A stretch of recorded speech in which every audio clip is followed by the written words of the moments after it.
What's going on, everybody? How are y'all doing? After all the free agency rumors of Peyton Watson going to the Clippers, potentially going to the Clippers were indeed involved in a trade which included Peyton Watson, but they were not the team to land Peyton Watson in this deal. Let's talk about it. Breaking news from Shams. Shams reports Cleveland, Denver, and the Clippers have agreed on a trade sending Peyton Watson to the Cavaliers, Max Strus to LA, and an unprotected 2031 Cavs first round pick and a 2032 Kings second rounder to the Nuggets, sources tell ESPN. Watson will sign a new 4-year, $88 million deal to join the Cavaliers, plus a player option and a trade kicker. So, yeah, from the Clippers side of it, which I'll focus this video mainly on as I'm a Clippers fan, I've seen split reactions from our fans. Some fans don't mind this trade or they think that it's a good trade for us. Others think we got fleeced. My reaction to it, my initial reaction when I saw this trade, the news of this trade, I had just got done on the treadmill and I thought that we got Peyton Watson. When I saw the breaking news and I saw Peyton Watson on the graphic and I saw the three teams of Cleveland, Denver, and the Clippers, I immediately thought we got Peyton Watson and I was about to celebrate and throw something on the grill, y'all. Because I'll be honest, I really wanted Peyton Watson on the Clippers. Like, it made too much sense to me. He's from the SoCal area. He went to UCLA. He obviously was not going to be a Denver Nugget much longer. And I felt like his fit with us would have been perfect as we're going in this youthful direction with the franchise. And I felt like his upside, or I still feel like his upside and potential is sky high. So I was a fan of the idea of Peyton Watson being a Clipper, but obviously that's not the outcome.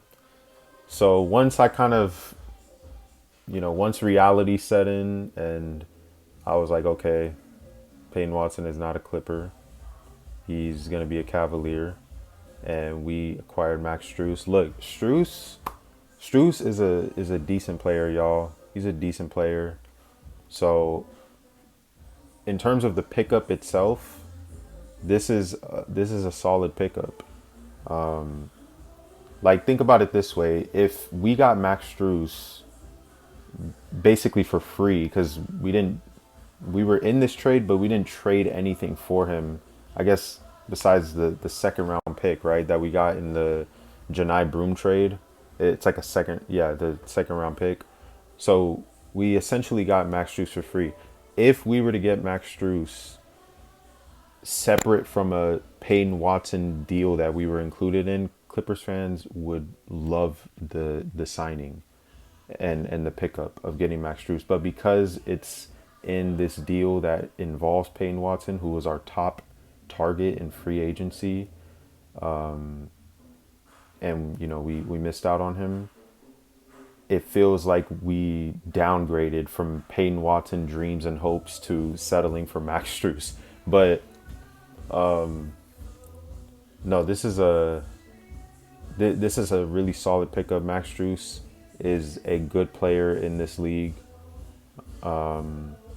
As far as Max Strus fit with the team, well, if you guys have been paying any attention to the Clippers roster construction over the course of this offseason, so far at least, we have an abundance of guards. Here is our depth chart, and here's Max Strus, the newest acquisition. They have him listed at the 3. Yeah, he was playing the 3 in Cleveland because Harden and D Mitch were at the 1 and the 2. So he can play the 3. To me, he's more like a 2, but yeah, he can play the 3, and I do think he's going to start with us. I think Ty Lue, with his coaching philosophy and his rotations, I just think he's the type of coach that will want to start Max Strus. Strus is a veteran and a playoff experienced player who has provided good production for the Heat and the Cavs respectively in the postseason. So yeah, just a vet who he's not going to make many mistakes, and that's who Ty Lue is going to want out on the court as much as possible. So he's definitely going to start. Well, at least I think so. But yeah, and as far as our roster construction as a whole, that is probably talk for another video because I want to focus this video mainly on Strus. But yeah, a lot of guards here on this team. So, look, there's only one ball to go around. So, a lot of mouths to feed, a lot of minutes to be played or to be spread out. And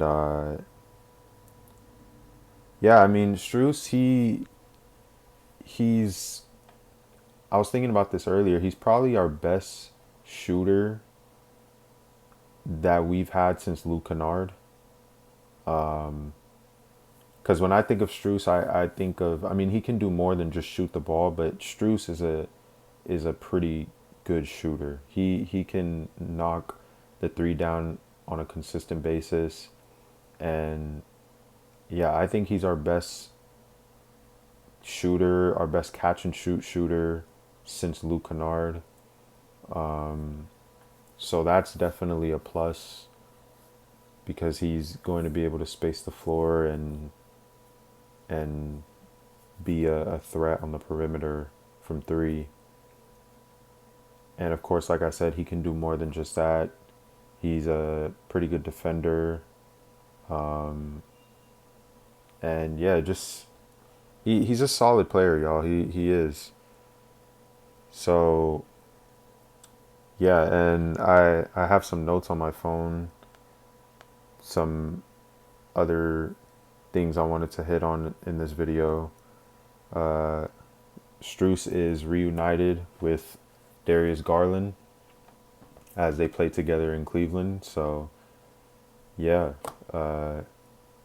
teammates again. I saw Garland posted on his Instagram story. He seems to be excited about Strus coming to the Clips. He posted Strus in a Clips jersey. So yeah, teammates, former teammates reunited to be teammates again. And then another thing I felt is worth mentioning, or that I feel is worth mentioning, I saw a lot of Clips fans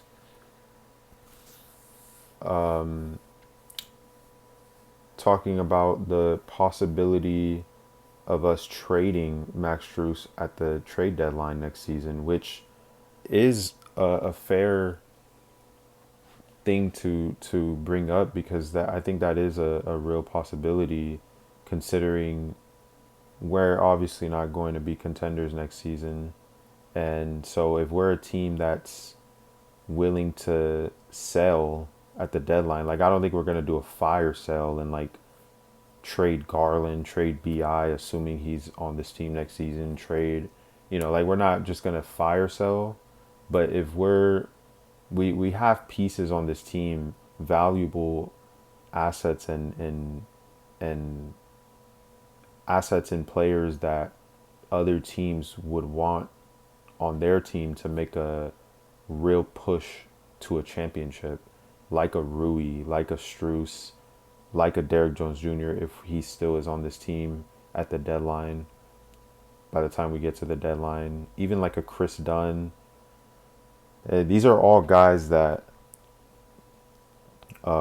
teams would want on their team to make a push for the second half of the season and on. So with Strus, he can definitely net us some draft capital and give us back a pretty nice return for a player like him. So I don't want to talk about Strus immediately like he's just this rental who I'm not even going to care about on this team until it's deadline time in February. Like I am looking forward to what he can bring to the table as a Clipper and as far as how he can impact the actual games.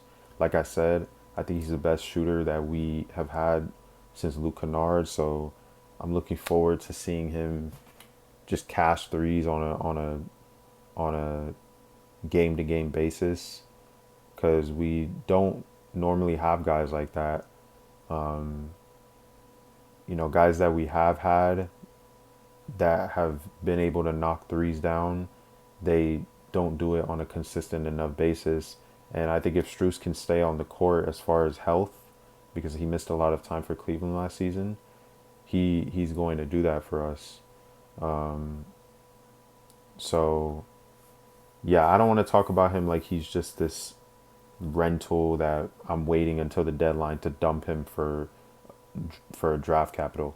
But that is a real possibility, especially if we're struggling as a team around the deadline and, you know, teams are going to be giving us calls.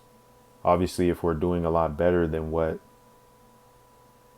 people think we're going to be as a team, like if we're 10 games over 500 at the deadline, then I don't think we're going to be willing to to trade Strus or really any of these guys that would be contributing to that season.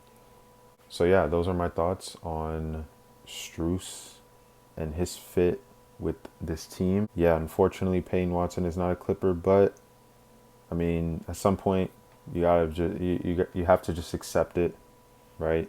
You gotta just accept it, and embrace Max Strus being a Clipper. And I do want to mention one last thing. I think with us missing out on Peyton Watson, it's even more important now that we re-signed Benedict Mathurin. It was going to be one or the other with Benedict Mathurin and Peyton Watson. Either we were going to re-sign Ben and lose out on Peyton, or we were going to acquire Peyton, maybe in a sign and trade or however it may be, and lose out on Ben. Because I just don't think financially we were going to be able to throw a bag at both of them because they both want to get paid.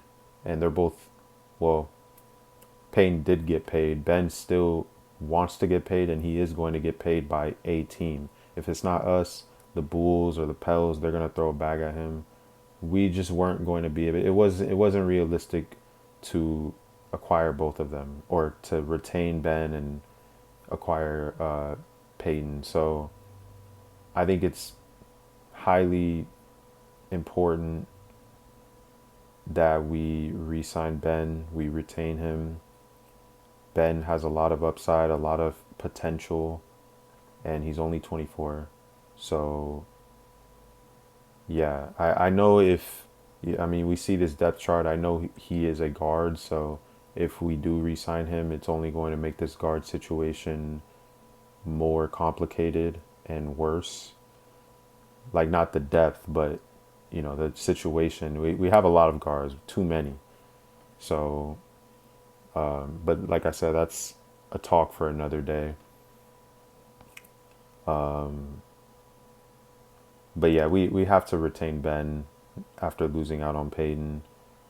It would be a free agency fumble if we missed out on Peyton and Ben.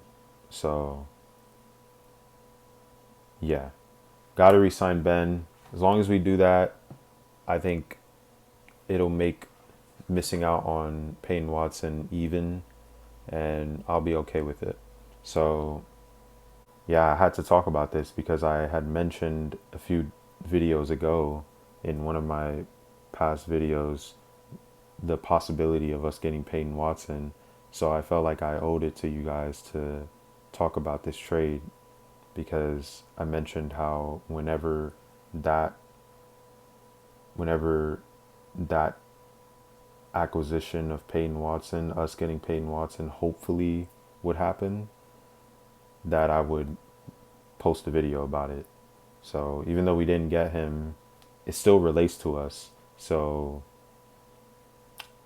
had to make a video on it. But I hope y'all enjoyed. And yeah, I will see y'all in the next one.